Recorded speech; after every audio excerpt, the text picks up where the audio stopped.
boys and girls. How's everybody doing? Q here. Just gonna take a little ride to the beach, and I was thinking about motorcycles, of course, and this 2019 Kawasaki W800 Cafe, and the main thing I was thinking was, if you look at motorcycle prices these days, it's really $12,000 and up. And it seems like there are so many motorcycles that cost $30,000 or more. And so why? Why do these things cost so much? And of course, it's the features, it's the technology.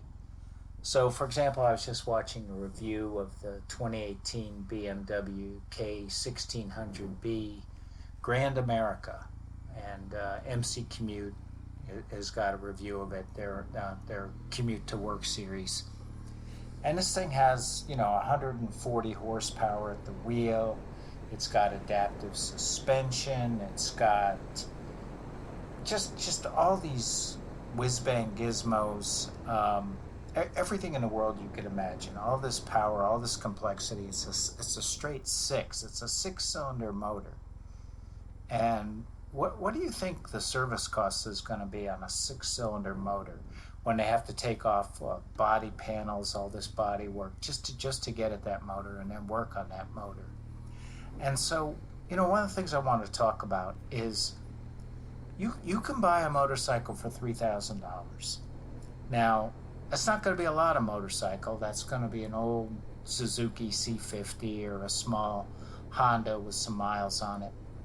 But, $30,000. Now, part of it, of course, is that I just don't have $30,000 to spend on a motorcycle. I do, but, I've got my son's college loans to pay off. We've got a house to furnish. We've got other things to do with $30,000.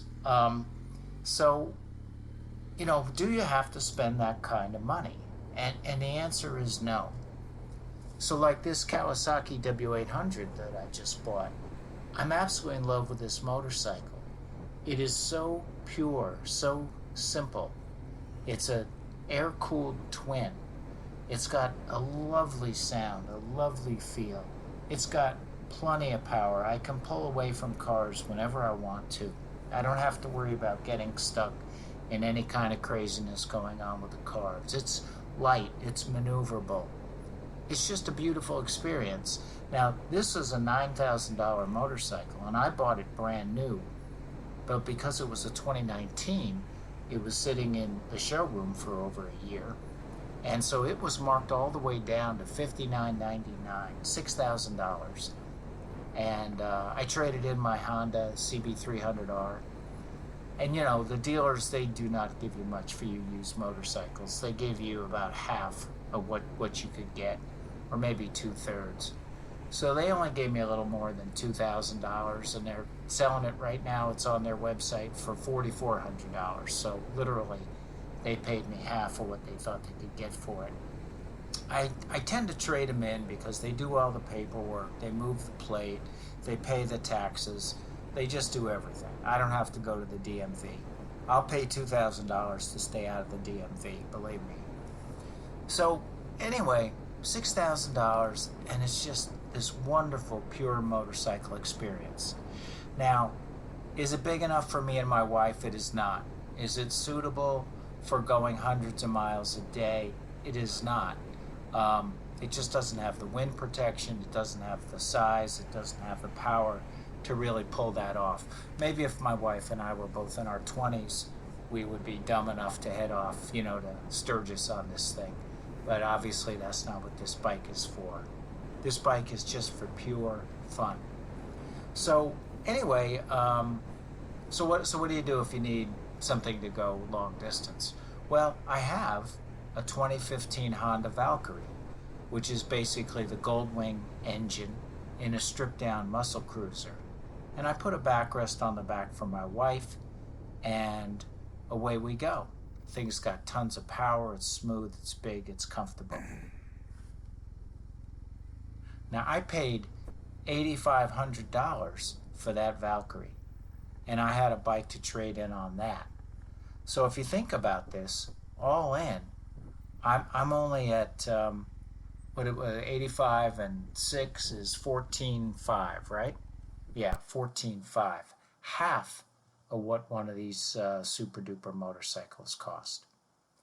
So anyway, here's the beach, by the way. I thought I'd just take a walk out here, see what's going on. We had a terrible, cold, rainy February. So, you know, up in Connecticut, we used to say March comes in like a lion and goes out like a lamb. Down here in South Carolina, it's February. It comes in like a lion and goes out like a lamb. So it's late February now, and it's in the 70s, and the sun is out, and it's beautiful. I'm just really, really happy to be here. But so back to motorcycles. So what should you pay? What can you expect to pay? Well, if you've got $5,000, $6,000, first of all, if you've got $6,000, you can find one of these 2019 W800 Cafes. A lot of dealers have them. I think a lot of people just didn't understand the bike, or the styling, they don't quite get it. They don't want a cafe racer. I'm also very interested in the standard W800 from Kawasaki, but those are holding their prices new at a little over $9,000, which is still a lot of money for a motorcycle. But if you can find a new one that's hasn't sold, that's been sitting on the showroom for a year or two, they're going to mark that down a couple $1,000s. And then the other thing is used motorcycles. Most of the motorcycles I've bought in the last 20 years, 40 years, to tell you the truth, most of them have been used. Well, maybe half of them. Well, maybe 2/3. I've bought new bikes, I've bought used bikes. And I've never bought a bad used motorcycle. I've never bought a lemon. I've never bought a motorcycle where there was a big problem. There was actually a problem with the Valkyrie, briefly, where there was some kind of contaminant in the rear brake line. That's very, very unusual. And then when the bike got really hot, the rear brake seized up on me because that liquid in the hydraulic lines expanded. So I did have to pay some money to have those. I had the whole rear brake system replaced and new brake fluid put in the front and rear. Very unusual, and the bike was still a bargain even after that repair. So you can be very, very smart about this motorcycle business. You can get machines that will thrill you, that will comfort you. You can get out in the air. It doesn't matter whether we have COVID or not. You can ride, and excuse me, and you don't have to pay a lot of money. And that's one of the things I love about motorcycles. So, you know, would I spend $30,000 on a top-of-the-line Goldwing or something crazy like this K1600 from BMW? And then, by the way, you know, that K1600, like I say, I don't even want to think about the maintenance costs on that thing. I don't want to think about the maintenance costs on an Aprilia or a Ducati even. You know, this thing that I'm sitting on right now, twin-cylinder, air-cooled, everything's exposed. It doesn't even have push rods or chain-driven cams. It's got a bevel gear-driven cam, which is just like a chunk of metal. It's never going to wear out. So, you know, if you're thinking about getting into motorcycling and you're thinking you have to spend $30,000, you do not.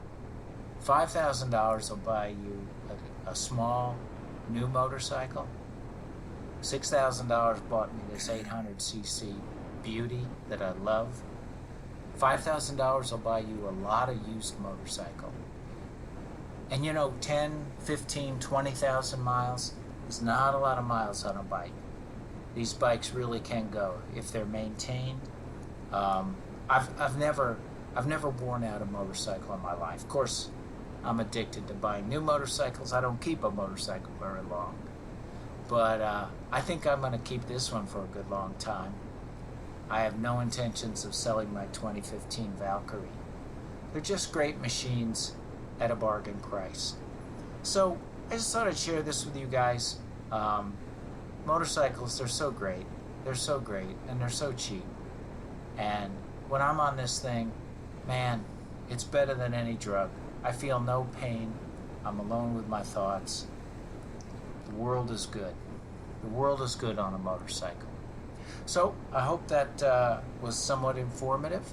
And thanks for watching, guys, and bye for now.